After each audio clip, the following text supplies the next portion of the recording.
Assalamu alaikum wa rahmatullahi wa barakatuh. Muhammad Athahabi,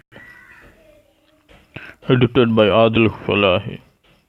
Muhammad ibn Ahmad ibn Uthman Athahabi was a scholar of Hadith and history. Being of Turkmen origin, he was born in Damascus in 673 after Hijrah, corresponding to Common Era 1275. His grandfather was a carpenter, but his father changed profession so had to work in the fine gold industry. That is how he derived his family name Athahabi, which means golden or working in gold.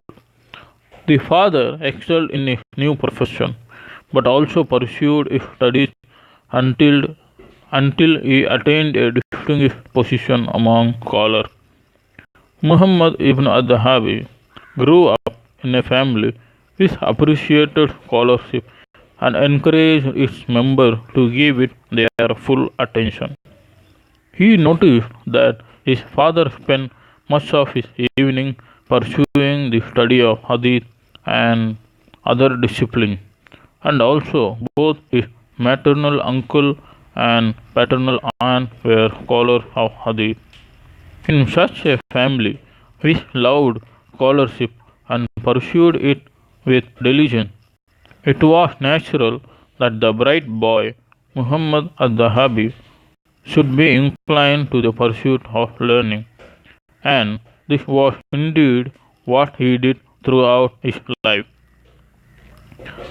At the age of 9, and after having spent 4 years in an elementary school, al-Dahabi moved to study the Quran and its recitation under Masud ibn Abdullah, an imam in the Saur district in Damascus.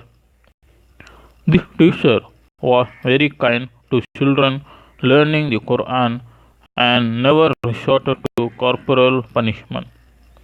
Under his supervision, al-Dahabi read the Quran not less than 40 times, acquiring a very high standard of knowledge and perfection of recitation in its various methods. At the age of 18, al-Dahabi started to seek the top authorities in the various disciplines of Islamic studies to read under them in their different specialties. Thus, he read the whole Quran in its most famous 7 methods of recitation under Ibn Jibril al-Masri, who lived in Damascus. When he finished it, he started another reading in all authorized methods under Ibrahim ibn Dawood al-Asqalani, the top scholar in this field. He completed nearly 2/3 of the Quran and stopped. There must have been a good reason for stopping, because he pursued this branch of study still further in his extensive travel, reading the Quran in various methods under An-Nushaybi, a scholar of wide fame in this particular area. However, it was to Hadith that al-Dahabi paid his greatest attention, studying many books and collections by the highest authorities. He met a very large number of Hadith teachers, showing an unrivaled keenness to listen to Hadith from different authorities. Indeed, he describes himself as having unsatisfied hunger in his pursuit of Hadith learning. It is estimated that the number of scholars from whom he learned Hadith might have topped 1,200.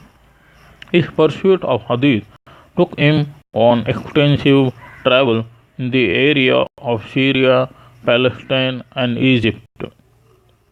Al-Dahabi was 26 when he returned from Egypt to Damascus after numerous journeys devoted to scholarship. He soon had a teaching circle in the main mosque in the city and acquired in no time wide fame as a scholar of immense knowledge. But he continued to pursue his studies and began to write and edit some books by major scholars. He studied under several scholars of the Hanbali school of thought, following its approach to matters of faith, but he was known as belonging to the Shafi school of thought in matters of fiqh or Islamic jurisprudence.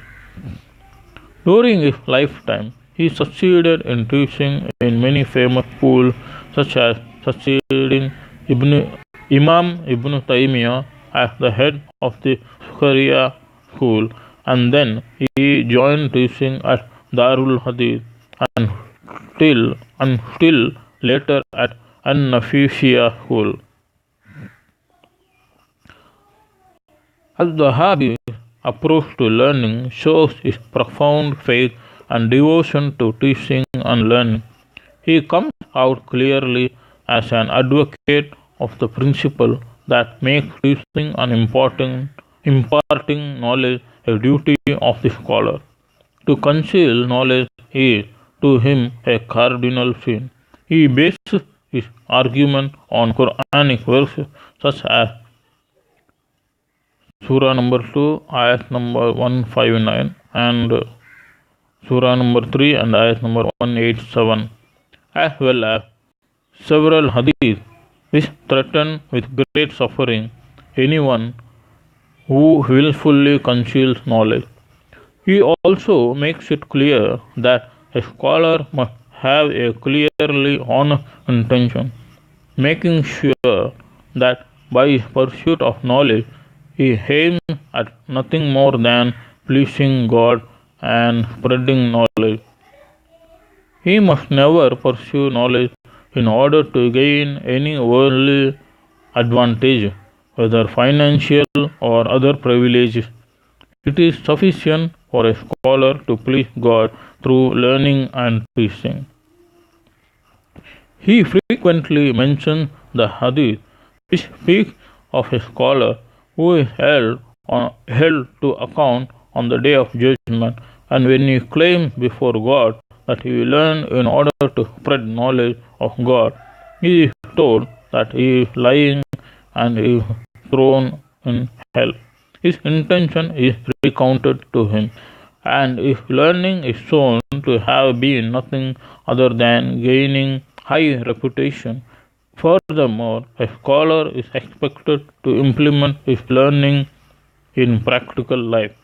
In this connection, he explains his argument, citing the hadith which quotes the Prophet as saying, "A bad scholar may be brought up on the day of judgment and thrown in hell, where he is made to turn round in circles just like an ass pulling a mill." He is asked, "How come this is done to you when you used to admonish us, and in fact we have followed the right path only because of your admonition?" He says that he used to admonish people but not to implement his own teaching and admonition. Al-Dhahabi wrote extensively on the importance of scholarly honesty in all its aspects. He provides guidelines on how to distinguish a trustworthy scholar from those who are unreliable. He adds to that the importance of accuracy and taking every care to ensure that whatever one says is accurate and relies on solid evidence. Much of the work of Athahabi has gone to producing summarized versions of highly acclaimed books which ran in several volumes. Thus, he summarized Baghdad history by Al-Khatib al-Baghdadi, a history of Damascus by Ibn Asakir, the history of Naisapur by Al-Hakim, as well as his own history book known by the title The History of Islam. He summarized other famous works on Hadith as well as Ibn Hazm al-Muhalla. Al-Dahabi felt that scholarship should be first and foremost directed to serve Islam, first by providing knowledge and also by implementing it. Thus, when learning is used for a different purpose, it loses its value. When a scholar who has taken care to learn all the methods of reciting the Quran pays much attention to demonstrate his knowledge by repeating the verse several times, stressing the differences and highlighting the weaker version, he is unlikely to benefit by his recitation. His mind is drifting from thinking about what he reads to the way he produces it. Quranic learning should be sought to strengthen one's faith and earn reward from God. Similarly, any discipline learned to increase one's reputation and gain personal advantage takes knowledge away from its rightful purpose to make it a means to worldly gain. Learning should be sought in order to enhance one's position in the hereafter, which means, in effect, that it should be always placed at the service of God's cause. At-Dahabi has clear view about various disciplines. To him, the main sources of fiqh are the Quran and the Hadith. He rejects the addition of other disciplines such as logic, philosophy, and the like as sources of Islam. To him, neither logic nor philosophy is of any use in learning or explaining the religion of Islam. He derived the idea of closing the door of scholarly discretion in matters of religion. But such discretion should always be based on the Quran and the Hadith. Al-Dahabi lost his eyesight sometime before his death in 748 at the age of 75. May God bless his soul.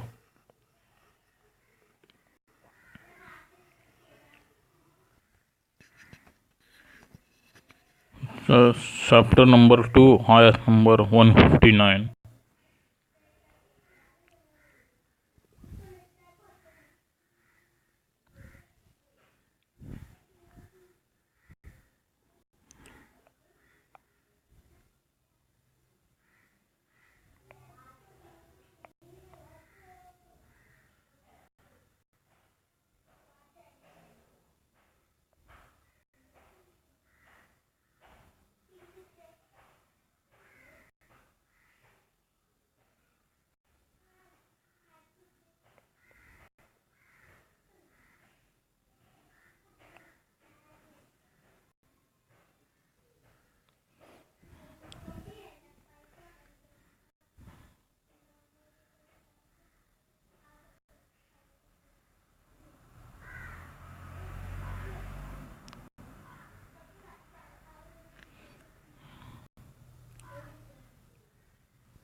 Chapter 3, ayat number 187.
Assalamu alaikum wa rahmatullahi wa barakatuh.